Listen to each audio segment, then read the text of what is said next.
what is your asset class? Maybe it's Airbnbs, maybe it's storage facilities, whatever it might be.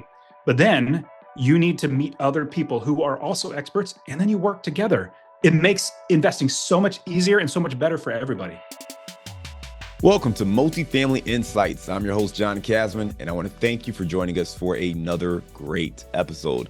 Listen, if you're enjoying this show and getting some great value for your investing needs, well, let us hear about it, all right? Give us some honest feedback with a rating and review. It helps us, but it also helps other listeners find this show for their investing goals. And if you haven't done so for whatever reason, make sure you hit that follow or subscribe button so you don't miss an episode. Listen, we got a great show. We've got a returning guest. Today, we're going to be talking to Dustin Heiner. Hey, before we jump into today's show, I want to tell you about a transformational event that's taking place in April. It's called the Real Estate Wealth Builders Conference, and it's being hosted by my buddy, Dustin Heiner. Now, I had the pleasure of attending this event last year, and I got a chance to network with some amazing speakers. In fact, there's going to be 40 plus speakers at this year's event, including yours truly. So listen, if you want to join us and transform your life, go to REWBCON.com and get your ticket today. You can use my name, John, as your promo code and save 10%. Now, this event is for both seasoned investors and new investors, so all who are serious about taking their investing to the next level are welcome. Again, just go to REWBCON.com and use my promo code John to save 10% on your ticket today. And I'll see you there in St. Louis. Dustin Heiner is a previous guest on the show. He's been a great person to talk to and to get to know. You can find our conversations with him back on episode 570. And we initially talked to Dustin all the way back on episode 169. So I'm excited to talk to Dustin again. He is the founder of REWBCON. That's right. The ad you just heard, right? REWBCON, Real Estate Wealth Builders Conference, which I will be a guest speaker at, coming up here April 10th through the 12th. So we're excited to bring him back on the show today. Ladies and gentlemen, welcome Dustin Heiner. John, thank you so much. I want to correct one thing that you said in the beginning. So you listening to this, you also definitely need to rate and review, but it needs to be 5 stars. Like I'm going to say, you need to give John 5 stars. Like the quality that he puts out in his podcasts is solid. I mean, I love podcasting, and I know John's is fantastic. And so that would be just amazing. You know, you should be giving it. So give a 5-star review. But at the same time, John, thank you so much for having me on. I love talking to other real estate investors, especially podcasters who are real estate investors, because it's so fun. We can have a good conversation. It doesn't feel like we're trying to pull things out, because we love to talk, but we also love to help other people. That's why we have the podcast. I mean, that's why like you and I put out podcasts, because it's like, how can we help more people and reach the world to invest in real estate? So John, thank you so much for having me on the show. Dustin, we've had you on the show. We'll link to both of those episodes in the show notes so people can learn more and go deep into your background and your story and get a lot of great value there. But for those folks who aren't familiar with your story, why don't you take 2 minutes and fill in some of those gaps?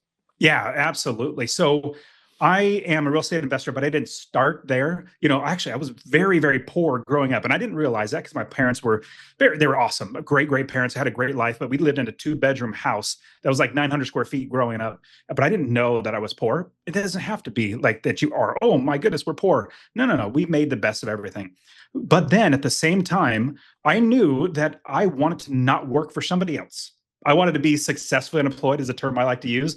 Because I realized that when I was working a job, it's an acronym for a JOB, because you're living just over broke when you're working for somebody else. So fast forward, I bought one rental property, or I bought one property back in 2006, started investing. And I started making cash flow from that property. It was like $370. I remember that check. It was proof. It worked, which was fantastic. So that worked. And then I realized I needed to be an investor. So you definitely need to listen to my very first episode here on John's show, because I talk through the entire craziness of me getting laid off from my job and being like, oh my goodness, my world is ended. But then, praise the Lord, being able to buy more properties, getting property after property, eventually be able to successfully employed, where I have 30 plus properties, each one making me $500, $600, $700, $1,000 a month in passive income. That's after all my expenses. After 30 plus properties, I didn't need to work anymore. Fast forward now, the reason why I love sharing this message is because I make my money through real estate. I have hotels, I have apartment complexes.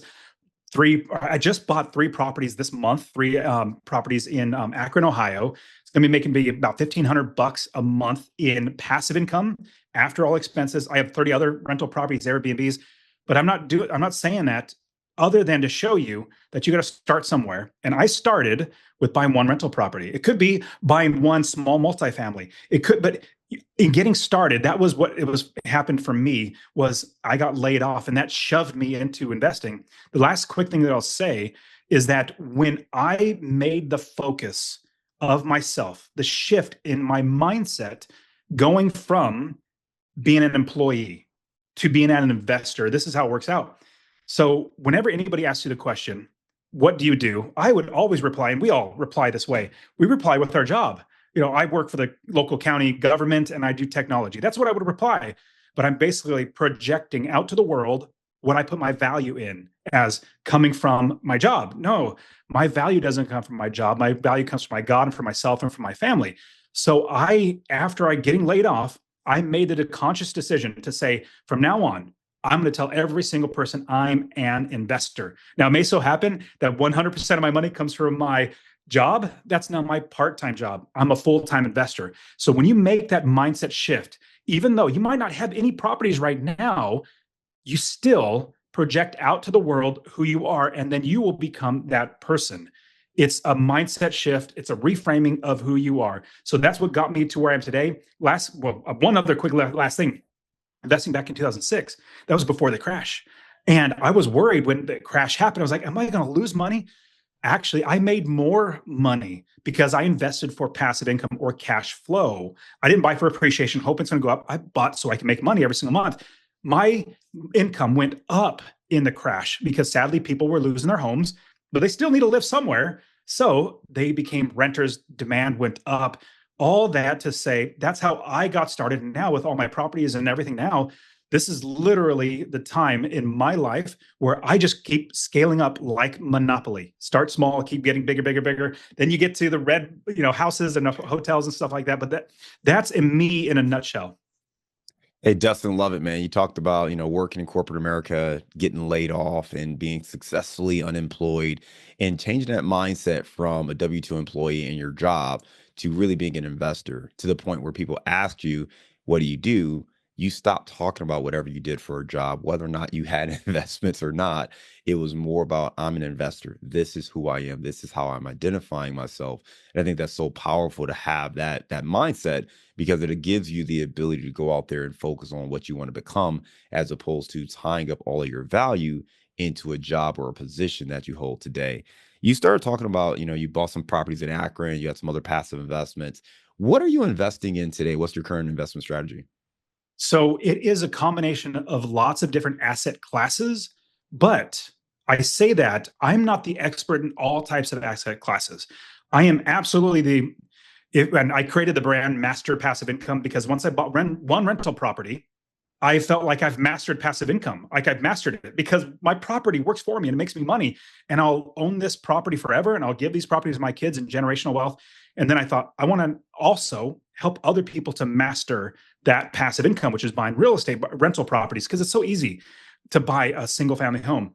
That's my bread and butter. That's literally what I do. But we just bought an apartment complex, 355 units right near Nashville, apartment complex. But I'm not the expert in this entire process. Good friends of mine, we all became partners in the deal. I was helping to raise, your audience is smart. So I was a general partner on raising money for funds for a deal. My first time ever raising, because I have a decent sized platform with the Real Estate Wealth Builders Conference, Master Passive Income, podcasts and coaching and stuff, raised $1.5 million just by putting a couple podcast episodes out. And so now I'm also looking for storage facilities, but I don't want to be the expert. I don't want to be the one that's like hey, I have to figure everything out. No. I'm going to get with other people just like you, John, or Seth Williams is a friend of mine, RE Tipster, or like you name it. You and I both have lots of friends that are experts in our field or in our asset class. And then we say, hey, why don't we work together to get this next property? So for me, definitely bread and butter, continue to buy single family homes. Those are so easy. In fact, I'll give you a quick how I just bought 3 single family homes. So I have the cash to buy it, but it's not my cash. I have another house home equity line of credit on it, $250,000 home equity line of credit. I took that money, bought 3 houses in Akron. Now, those new properties that I bought in Akron are free and clear. They don't have loans on it, but my one property does. Took that money out, bought the 3. Now what I'm doing, got it fixed up, got it rented. I'm refinancing it with a DSCR loan, a debt service coverage ratio loan, which is basically a 30-year fixed, fantastic loan, but it's a business loan. Pulling that cash back out of those 3 properties, literally all of my money, and I'll probably pull out another 20 or 30 grand on top of it because the value is better, and then pay off my home equity line of credit so I can use that again. It's just access to capital, and then put that 30 grand in my pocket and maybe go buy my wife a truck or something, or an SUV or something. But that's how I'm investing now. It's like all asset classes are fantastic. I think everybody should have a bread and butter. Like, what is your asset class? Maybe it's Airbnbs, maybe it's storage facilities, whatever it might be. But then you need to meet other people who are also experts, and then you work together. It makes investing so much easier and so much better for everybody. I love it, Dustin. You talked about 2 main strategies, right? One, buying these single family homes, renting them out, scaling your portfolio there. For you, that's more of a long-term play, not really looking to sell those at any moment in time. That allows you to kind of create generational wealth. The second strategy, you mentioned that 355 unit apartment building where you came in as a general partner, raised $1.5 million, and now you're able to kind of grow and scale from that standpoint. I want to spend a little bit more time there, but I want to go back first. With the properties that you mentioned in Akron, you don't live in Akron, right? You're nowhere near Akron. You're in Tennessee now. Nope. How are you managing those properties? You just hire a property manager? You work with somebody else? Like, how does that work? Yeah, so I want to never work on any of my properties. So people have heard of the book, The 4-Hour Work Week. And the premise of the book is to make your life so that you only have to work 4 hours a week. It's a good book and all, but I think working 4 hours a week is for suckers. I don't want to work 4 hours a week. I don't want to work 4 hours a month. I maybe work 30 minutes a month on all of my properties because I hire experts to do all the work for me. Property managers, contractors, plumbers, roofers, inspectors, insurance agents. Like, I get all the experts to do the work for me. And now I just get my statements from my properties, look at it, make sure everything looks good, and then go back to playing with my kids. But here's another fun thing. I literally just today have my daughter, she's 16 years old. She is now a real estate owner. She bought her first rental property at the age of 16. And Lord willing, all of our kids, we're going to have them by the time they're 16, buy their first property, and every year buy a property after that. So she's taking over 30 minutes a month that takes for me. She's taking over looking at all my property statements and making sure everything looks good. And that's a job that she can do. I'm going to be paying her well for it. But here's the thing. When you asked, how do we make sure that we don't have to work? Like, who do we get to manage a property? What we do is we build a business first. Just like if it's multifamily, you don't just buy a multifamily property and just hope you're going to find somebody to manage it, to get financing. Like, you have to build everything first. Same thing with residential. Actually, especially with residential. When I bought my first properties back in 2006, my property manager, I didn't know what I was doing. I bought the property, fixed it up, and then happened to find a property manager. Well, she started stealing from me within 6 months. It was really, really bad because I didn't know what I was doing. But what you do now, and this is what I teach all my students, this is what I always preach on, we build a business and we account for every single expense in the business. And I'll say it this way. You think about property managers, I don't pay my property managers. I don't pay my mortgage. I don't pay my taxes. I don't pay for repairs. I don't pay for any of that stuff. Like, I don't have to get a job to pay for these expenses. Those come out of my rents that I collect. So I make sure I account for all those expenses, especially a property manager, because I don't want to do the work. I want to hire other people to do work. And then I make sure I'm making passive income on top of that. One quick pro tip I'll give you is you make sure that your passive income, the cash flow that you want to make to feed your family, that is an expense line item. You don't just hope you're going to make money. So what I do as an expense line item, I calculate all the expenses and then I add, do I want to make $350 a month in passive income from this property? $500, whatever it might be. That's an expense line item. So then I got to get the purchase price lower in order to make that property, cash flow fine. So when you boil everything down, what I do to make my business automatic, that's why when I say master passive income, is it's automatic because I build an entire business and I hire experts who are there on the ground to do all the work for me so I don't have to do any work. And now I literally have my 16-year-old daughter taking care of all the business and all the properties. I love it. Dustin, you talked about the master passive income really being about the systems, right? It's about having the ecosystem set up so that you're not doing the work. You got other people that you're relying on to go out there and execute. And now you got your daughter involved who's helping to take care of some of that. So you got a little bit more free time on your schedule as well. You start talking about that 355 unit, and you mentioned that, hey, this is not you going out there trying to be the expert and do everything. You're partnered with other people. Can you just talk about relationships and how important it is? I know community is really big for you. So talk to me a little bit more about kind of how you're able to expand into, apartments and syndication and just really focusing on building these relationships and community. So man, it's really interesting. A lot of people think that real estate's about properties. It's not about properties. So real estate is not about properties. Business is not about a product. Life is not just about experiences. Real estate's about people. Business is about people. And life is about people. If you miss this one lesson, you're going to miss everything in life, because everything in life is about other people. I grew up, I played football. I even went to college. I played D1 football. I was a running back at Fresno State. And my entire life was team mindset. Like, you got to beat everybody and everybody's against you. That's just how I was. And even playing individual sports, wrestling and stuff like that, it was always like, there's always somebody else you got to play against. There's always a loser, in a sense. I took that into my real estate investing. I wasn't telling anybody. I wasn't, comparing notes with anybody. I wasn't helping anybody, that's for sure, to invest. And so what I found was it was so much harder then when I first got started in 2006, all the way till, I want to say it was 2017, when I finally, like a long time, like 11 years of doing it myself, which is just beating my head against the bricks. Then I started connecting with people. I realized, because another friend of mine I met and just happened to be chatting, and he said, you should come to this event. And I went to an event, a conference. Well, I don't go to conferences. The reason why is I went to conferences when I was working for somebody else and they were horrible. Well, like, no. You got to be around the right people and be in the right setting that's going to advance you. So I went to my first business conference for my businesses. Oh my goodness. It was so amazing collaborating with other people and seeing what they're doing, helping each other, even just being friends. Like, nobody in my realm of influence here in my town where I live, I don't know anybody that invests in real estate. But when I got out of my shell, I guess, or I got out there in the world, went to events, I started meeting so many people who invest in real estate. And the genuine people really kind of, for me, kind of rise to the top. And I start connecting with them even more. And then we start working together.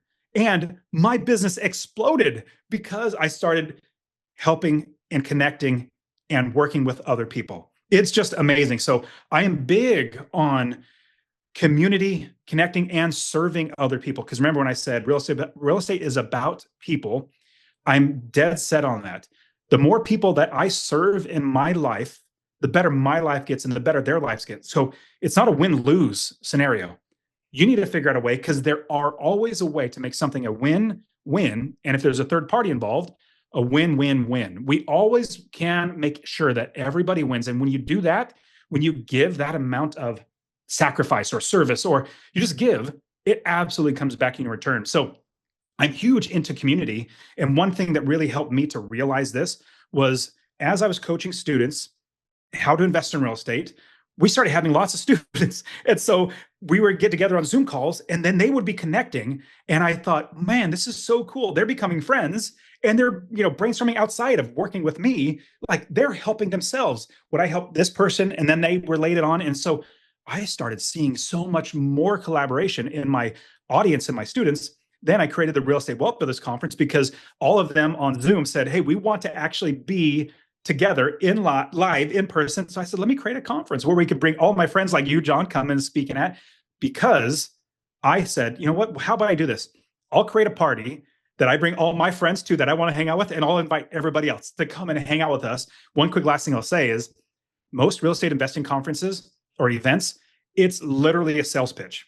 I will wholeheartedly tell you, they'll say, they may be free. It might be $100. They might even charge you $1,000. I know one guy that does self-storage. He charges you $1,000 to come to his event. He does it 4 times a year. And then he will have an upsell. He'll say, run to the back. It's normally $1 million, but it's $50,000 today to work with me. And they get people to run to the back. I'm like, oh, I hate that. So I created a community event that I wanted to go to, REWBCON. Obviously, John, you spoke there last year. You're speaking there again, but that's for me what I see in community is I have grown so much. But then the last quick thing, I see just like my students when I was connecting them on Zoom calls, when I connect people in person in their own events, like we also created the monthly meetup. It's called the Real Estate Wealth Builders Club. We have 3 different states now. We're in Charlotte, North Carolina, Phoenix, Arizona, and Denver, Colorado. It's monthly meetup, just like a local RIA, connecting people. When I see their lives change, I feel fulfilled. And then they look back at me and say, "Hey, Dustin, thank you so much." I'm like, I'm so excited for you. You've changed your life. I was just there to kind of put the pieces together for you.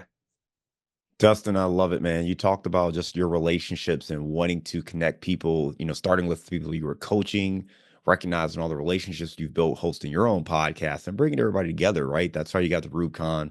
Again, that event's coming up here. We advise people to check that out. Beyond that, when you talk about community and bringing people together, one thing that jumps out to me is, community is kind of a vague word, right? So whether it's a Facebook group or Bigger Pockets or something else, there's different communities that exist. When people are looking to join a community, right? I think most people recognize that, okay, hey, it'd be good to have some relationships or know some people in this space. What kind of questions should we be asking? More specifically, what should we be looking for in a real estate community that we're looking to join in order to grow our own portfolio? Wow. So this is an amazing question, and I'm going to answer it the way you asked it, but I'm going to give an even more, Please, yeah. I would say advanced. It's because it's not common sense. People don't do this, Yeah. but I'm going to give you I can't even say, let me just go jump into it. So what kind of questions should we be asking? So of a community, then we should be asking, is this a giving community? Are people only in it for themselves? Are there people that are just always searching for the bigger, better deal?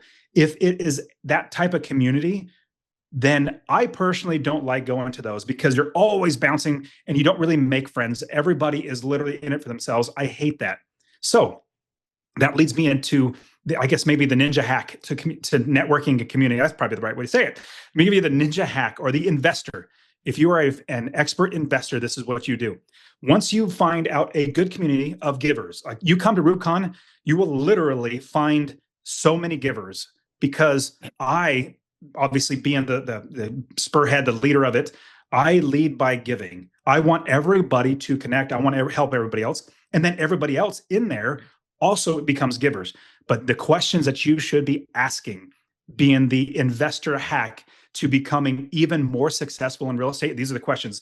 When you come to REWBCON, I'm assuming you're coming to REWBCON because if you don't, you're going to be missing out on so much community, networking, and more deals. It's just going to change your life.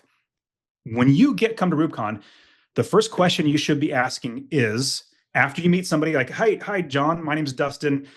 The first question is, what do you do in your investing? Then once they share, the second thing that you do, second question you ask is, how can I help you? That's the key question. Because when you come to an event like REWBCON, where there's all genuine people that we all just want to help each other out, it's literally just a party with we all try to help each other out. If you come asking a question, what can you do for me, John?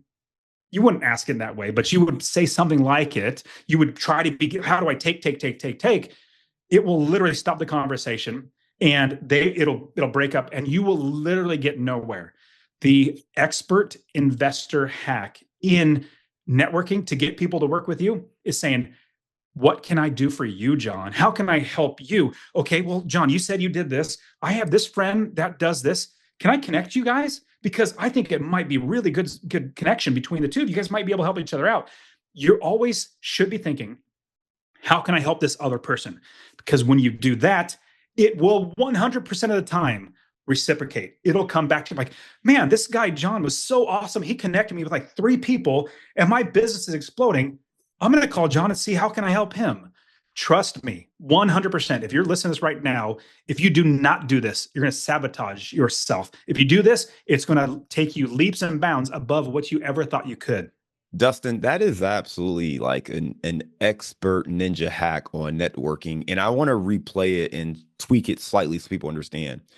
what you're saying here is that when you meet someone, instead of asking yourself, what can they do for me?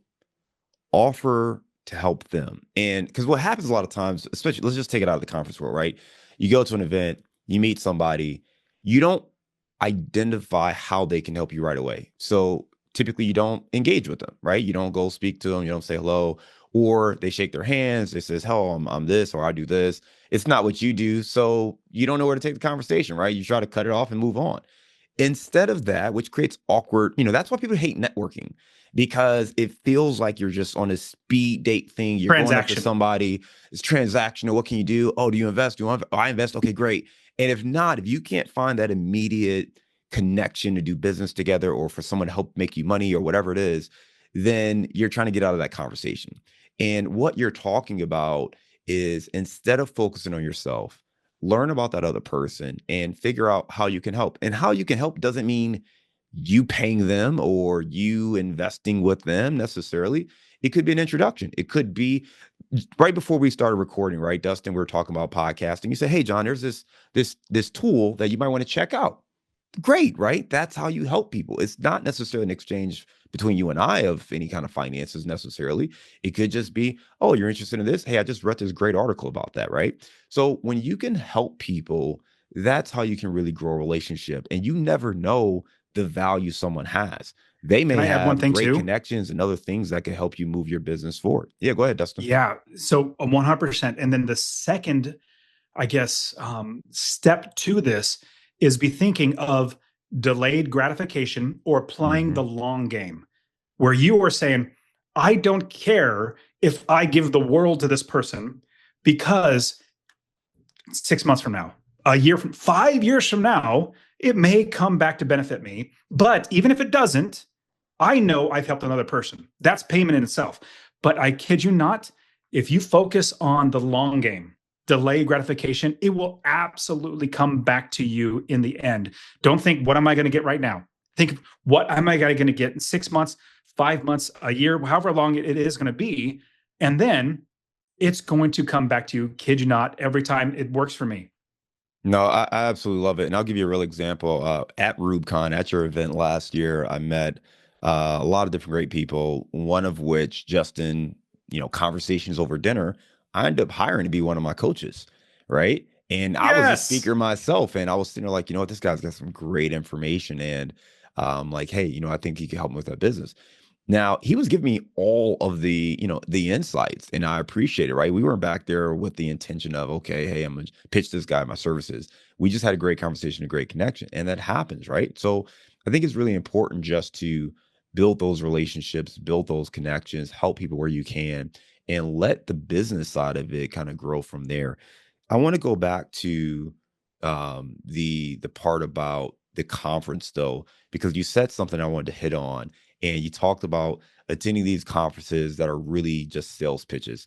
And when I started off, that was the thing that frustrated me the most, because I would go to these, what I thought were meetups, or let's just call it RIA events, and there would be a speaker. And I remember distinctly there was one about taxes, and we went to it, and this was just a RIA event. It was a free event, but I had to drive 45 minutes. I was in Chicago. This is in the suburbs of Chicago. I had to get somebody to come babysit my kid.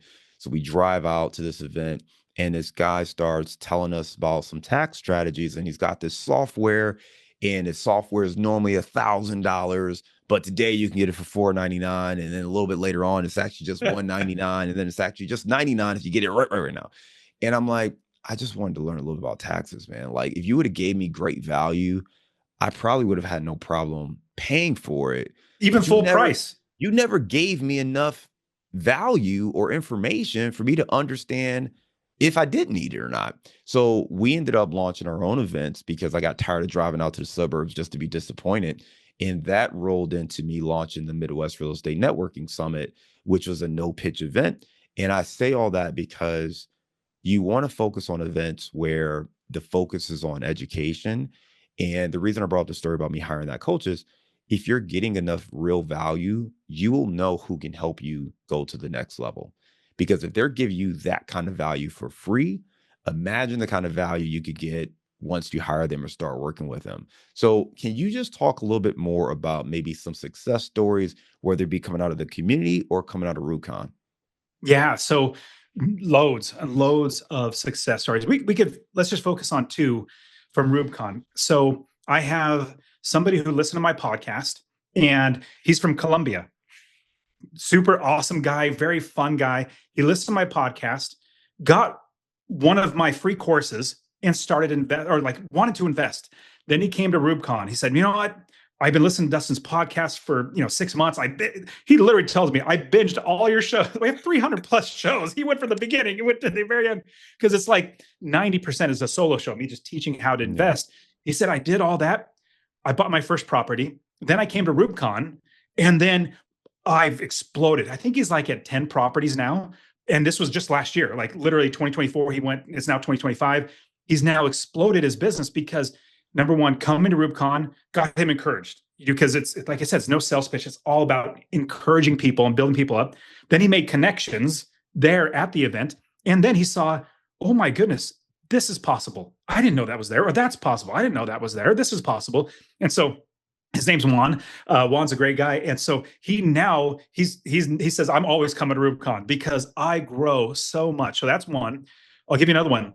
A pastor, his name is Benjamin. Lives up in Sacramento, doesn't have any money. Pastors don't make much money, but he did buy a house in 2014, 2015-ish. So I started coaching him, and he did have a house because he knew I can't work forever. So let me start creating some generational wealth, because he would love to be able to not have to work for the church, but still work in the church, because he makes his money other places. Yeah. We got his home, got a home equity line of credit on his house. He took cash, bought a house in Atlanta, Georgia, then got that fixed up, rented out, cash flowing. Then he refinanced that property, pulled the cash out, and paid off his home equity line of credit. So now he literally, a pastor, doesn't make any money. He literally has an entire house making him money in cash flow every single month, because I showed him what was possible out there. Hey, you have this untapped resource. I'll give you a quick example. One last thing I'll say is, my daughter bought her first property at age 16.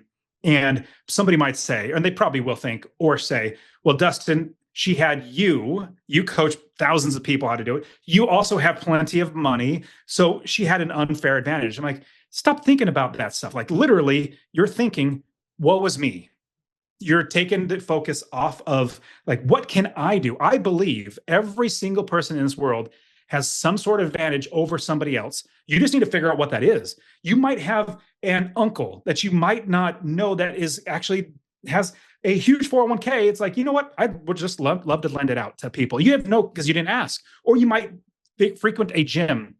Let's say you do CrossFit, and the CrossFit owner wants to invest in real estate, but he doesn't, but you never talk about it. You never talk about that's what you want to do. So you don't have that connection in the community, just like we've been talking about. When I started telling everybody I'm an investor, doors started opening, because now I start realizing I had no idea this person would want to invest in me. That's great. So every single person has some sort of, I wouldn't say advantage, because you're thinking that type of thinking, like unfair advantage, you're thinking, woe is me. No. Instead of thinking the world is out to get you, think the world is out to help me. You need to have an abundance mindset instead of scarcity, or like there's lack. If you start thinking win-win, and then you start having an abundance mindset, you're going to realize you have an unfair, quote unquote, unfair advantage over many people. And then you're going to look back 10 years from now and say, I'm so glad I didn't just wallow in my self-pity. I actually went out there and put effort and built a community around investing so we can all benefit together. Dustin, I love that you shared that. I'm reminded of two things. One, there's a friend of mine, a guy named Nate Barger, who is also a fellow investor in Cincinnati. His son just, you talk about controversy. His son is 16, now 17. Also just started investing in real estate, and has actually dropped out of high school to focus on investing. Yes, he's still going to get his G. Dude, he's still going to graduate with online credits. But tell him congratulations. That is so awesome. I saw him this past week, and they spoke at an event they did up in Columbus. And same things, right? Most people probably say, oh, of course, you had your father, you had this. His son actually was teaching people how to acquire business lines of credit using credit cards. His dad has terrible credit. So he literally went from scratch to go apply for business credit because he's still too young to have his own credit, right? So he went through this entire process of how he did it. And I think for me, when you talk about the abundance mindset, it's easy for guys to say it, right? For guys like you and I to just talk about, hey, have an abundant mindset. I think for a lot of people, especially if you've just got negative feedback up to this point, the results haven't shown or reflected the energy you've put in. It's hard to just flip that switch. However, I do think it's really important to recognize that there's proof in other people's stories. And when you can watch teenagers go out there and do this, then it shows it can be done. Whether it's zero money down, bad credit, I don't have the net worth, I don't have the knowledge. There's a solution. And that solution starts with education, and that starts with the community, because we have to surround ourselves with people who overcame similar challenges. And to me, that's why community is so important. I know I wouldn't have been able to start investing if I didn't start going to those meetups, even those annoying ones where, they try to pitch me on this $1,000 tax program. I had to start surrounding myself with people because my friends weren't investing, my colleagues weren't investing, my family wasn't investing. So I had to start going here because I needed to make sure this idea wasn't crazy. And I need to see other people in real life who are investing and watch their stories. And as I started to see people scale and grow, that gave me the confidence to say, okay, I can do more. Hey, how did you do that? I'm here. You got there. How did you get over this challenge? How did you do this? How did you do your lease? How did you do that? When you have community, it's easier to ask those questions, right? So now you're surrounding yourself with mentors, with coaches, with other investors, and that makes it real. So it's easy to, nullify someone else's story because they had some advantage. But the truth is, like you illustrated, we all have some advantage. It may be hidden, but we all have an advantage. So lean into that, lean into the advantage you have, and just get started. So again, Dustin, we're going to transition to a round of insights, but real quick, for those folks who want to learn more about the event, go to REWBCON.com, use my promo code John, save 10% of your ticket there. It's going to be a great event. Looking forward to being there and speaking again. And then Dustin, for your website, is it masterpassiveincome.com? Yeah. And Okay. you mind if I give everybody a free course Sure. Awesome. Yeah. So I love helping. In fact, my goal is to help 1 million people invest in real estate. I believe in community so much. I want to help 1 million people to invest in real estate. I just literally I'll give you my free course. If you text the word rental, RENTAL, rental to 33777, rental to 33777, or go to masterpassiveincome.com/free course. It's all one word, /free course. I'll show you how to invest anywhere in the country, buy properties, and scale your business to become financially independent. And then you will literally not ever need to work again. So you could also reach out to me on Instagram. It's kind of fun, John. Even though I'm a little older, I've been actually enjoying Instagram. I used to hate it, but now that I got a good amount of followers now, so people start reaching out to me. So you can find me on Instagram, the Dustin Heiner, THE Dustin Heiner, and you can easily find me and then send me a DM. Say, hey, I listened to you on John's episode. If you have any questions, I love helping people. So reach out to me on there, or you can find Master Passive Income Podcast, where John comes on. Actually, what I'm probably going to do is have this episode on my show, because I love having John on my show and he asks great questions. So this is just a perfect episode for my audience as well. I love it. Well, Dustin, let's transition to our round of insights. They say you're the average of the 5 people you spend the most time with. So if you want to grow as a multifamily investor, you have to spend more time with other multifamily investors. And an easy way to do that is to join our apartment investing mastermind group today.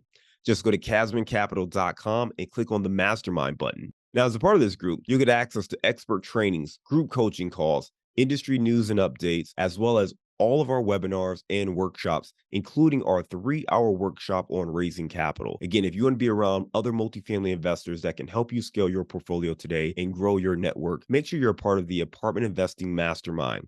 Just go to casmoncapital.com and click on the mastermind button today. We've talked about this before, so we'll go a little quick, but give me a failure or an apparent failure that set you up for later success.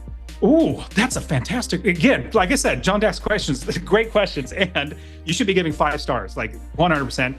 Give John's show a 5-star review. So, this is by far the best one. So when I bought my first property, remember I told you, my property manager started stealing from me at 6 months. That felt like a huge failure, and I was really like this close, inches away from hanging my head, said, it can't be done. Let me just get out of this. But that failure, quote unquote failure, if I would have stopped, then I would have been a failure. You don't fail unless you stop, unless you give up. That's when you fail. What I did was I say, let me learn. You either fail or you learn. I learned from it. And that created me having a business now. Instead of just buying a property thinking that, okay, it was gonna work out great. Remember, like I talked at the very beginning, we built a business, and then that business now has inventory. The properties is my inventory. I'm not gonna live there. So that failure of, quote unquote failure, of my property manager started stealing from me, almost giving up on everything, turned into a huge, now I have, so many properties and so many businesses now that because of that, set the trajectory of me doing it right. And then coaching thousands, if not millions, thousands of people to invest in real estate, hoping to get 1 million people to invest in real estate. Give me a digital or mobile resource you recommend for our listeners. Oh, so I honestly think that there's 2 of them. I'll give you quickly. Email is by far, I love email. I started investing in 2006. Email was not really, it was around, obviously, we know we were emailing, but now it's so easy. Transactions, everything. I literally sign documents through my email. Everybody does now, but back in 2006, you did not do that. So email's fantastic. So get better at that, because other companies that you're investing with, title companies, all that sort of stuff, they do a lot of stuff through email. The other one that I really like is Notion. Notion's a note-taking, and there's a lot of stuff in it. I use maybe 1% of what it's capable of doing, but Notion's a really good software to use, or app to use. Give me the book you've recommended or gifted the most in the last year. Oh my goodness, by far, easily the Bible.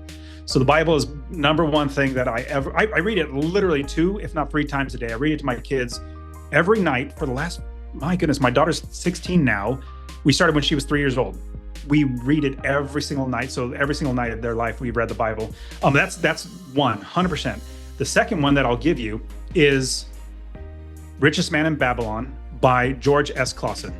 Love it. Such an amazing book teaching principles of finance through fiction or story. And then when you come out of reading that book, you're like, oh my goodness, I now have these principles drilled in my brain because a story taught me the right way to do it. Give me a daily habit that helps you stay focused on your goals. A daily habit is, wow, I'll be completely honest. I'm not the best person to ask that, because by nature, am a doer. And so I have to close loops. So if there's a loop in my mind, like John, if you text me, I cannot think or rest or do anything unless I reply, because there's a loop. It's constantly going. So if I were to give any resource, it's literally waking up and having let me say it this way. It's not a resource. I have a big vision goal of helping 1 million people to invest in real estate. I don't need like a week goal or a month goal, a year goal. I don't need that. What I need is a big goal that might take me 10 years to get, 100 years, however long it's going to take, but a big goal. But that big goal makes me focus and gets me out of bed because I'm excited about making this goal. So for me, first one was quitting my job in 10 years. So 37 years old, blessed to be able to quit my job, check. Now it's helping 1 million people, but that's what gets me out of bed, because I now have a purpose. When you have a purpose, you can't give up on it, because you give up on yourself if you give up on it. I love it. Give me your number one insight for joining a great community. We touched on it, but the number one insight is finding genuine givers, not takers. In fact, when you come to REWBCON, be completely straightforward and say, if you're a taker, you will be weeded out. Everybody's going to be like, oh, they're going to know that you're a taker.